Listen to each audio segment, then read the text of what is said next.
Udupi garage ಮಾಲಕರ ಮತ್ತು ಕಾರ್ಮಿಕರ ಸೌಹಾರ್ದ ಸಹಕಾರಿ ಸಂಘ ಉದ್ಯಾವರದ ವಿಜಯ ಕಾಂಪ್ಲೆಕ್ಸ್ನಲ್ಲಿ ಅಧಿಕೃತವಾಗಿ ತನ್ನ ವ್ಯವಹಾರವನ್ನು ಆರಂಭಿಸಿದ ಕಚೇರಿಯನ್ನು ಕರ್ನಾಟಕ ರಾಜ್ಯ ಸಹಕಾರ ಮಾರಾಟ ಮಂಡಲ ಅಧ್ಯಕ್ಷರಾದ ಡಾಕ್ಟರ್ ಎಂ.ಎನ್. ರಾಜೇಂದ್ರ ಕುಮಾರ್ ಉದ್ಘಾಟಿಸಿದರು. Udyavara Saint Francis saviour Catholic church ಸಭಾಂಗಣದಲ್ಲಿ ಭಾನುವಾರ ನಡೆದ ಉಡುಪಿ ಗ್ಯಾರೇಜ್ ಮಾಲಕರ ಮತ್ತು ಕಾರ್ಮಿಕರ ಸೌಹಾರ್ದ ಸಹಕಾರಿ ಸಂಘದ ಉದ್ಘಾಟನಾ ಸಮಾರಂಭದ ಸಭಾ ಕಾರ್ಯಕ್ರಮವನ್ನು ಉದ್ಘಾಟಿಸಿ ಮಾತನಾಡಿದ ಅವರು, ಗ್ಯಾರೇಜ್ ಮಾಲೀಕರ ಮತ್ತು ಕಾರ್ಮಿಕ ಸಂಘ ಸದೃಢವಾಗಿದ್ದು ಆದಷ್ಟು ಬೇಗ ಸ್ವಂತ ಕಟ್ಟಡ ಕಟ್ಟುವುದರ ಜೊತೆಗೆ 25 ಶಾಖೆಗಳನ್ನು ಸ್ಥಾಪಿಸುವ ಶಕ್ತಿಯನ್ನು ಹೊಂದಿದೆ ಎಂದರು.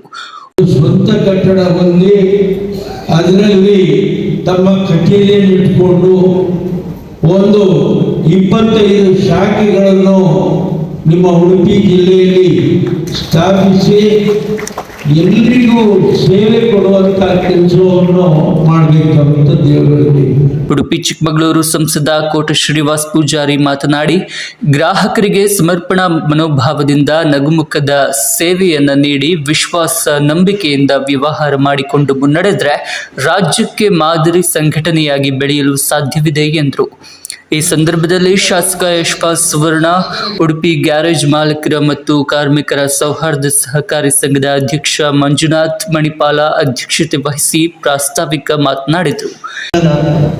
ನೇತೃತ್ವದಲ್ಲಿ ಆದಂಥದ್ದು ಜನಾರ್ದನ್ ಹಾಗೂ ಪುಂಡಲಿಕ ಸುವರ್ಣ ಇವರಿಬ್ಬರ ನೇತೃತ್ವದಲ್ಲಿ ಆದ ಸಮಾವೇಶದ ಬಳಿಕ ಪುಂಡಲಿಕ ಸುವರ್ಣ ಅವರು ನಮಗೆ ವಿಶೇಷವಾದ ಒಂದು ಜವಾಬ್ದಾರಿಯನ್ನು ವಹಿಸಿದ್ರು. ನೀವು ಇದರ ಬಗ್ಗೆ ಮುಂದುವರಿದು ಈ ಒಂದು ಸಮಾವೇಶದವರೆಗೆ ಮಾತ್ರ ಅದನ್ನು ಮುಗಿಸಬಾರದು, ಇದನ್ನು ಒಂದು ತಾರ್ಕಿಕ ಅಂತ್ಯ ನೀಡಿ ಒಂದು ಹೊಸ ಇದನ್ನು ಮಾಡಬೇಕು ಎನ್ನುವಂತ ಒಂದು ಸಲಹೆಯನ್ನು ನೀಡಿದರು. ಇದೇ ವೇಳೆ ಪ್ರತಿಭಾ ಪುರಸ್ಕಾರ ನೀಡಲಾಯಿತು. ಉಡುಪಿ ಜಿಲ್ಲಾ ಸಹಕಾರಿ ಯೂನಿಯನ್ ಅಧ್ಯಕ್ಷರಾದ ಜೈಕರ್ ಶೆಟ್ಟಿ ಇಂದ್ರಾಳಿ, ಉಡುಪಿ ನಗರಸಭೆ ಅಧ್ಯಕ್ಷ ಪ್ರಭಾಕರ್ ಪೂಜಾರಿ, ಜಿಲ್ಲಾ ಸಹಕಾರ ಭಾರತೀಯ ಅಧ್ಯಕ್ಷ ದಿನೇಶ್ ಹೆಗಡೆ ಆತ್ರಾಡಿ, ಉಡುಪಿ ಉಪವಿಭಾಗದ ಕಾರ್ಮಿಕ ಅಧಿಕಾರಿ ಕಮಲ್ ಶಾ ಅಲ್ತಾಫ್ ಅಹಮದ್, ಎಸ್ಸಿಡಿಸಿಸಿ ಬ್ಯಾಂಕ್ ನಿರ್ದೇಶಕ ಡಾಕ್ಟರ್ ದೇವಿ ಪ್ರಸಾದ್ ಶೆಟ್ಟಿ ಬೆಳಪು ಮತ್ತಿತರರು ಉಪಸ್ಥಿತರಿದ್ದರು.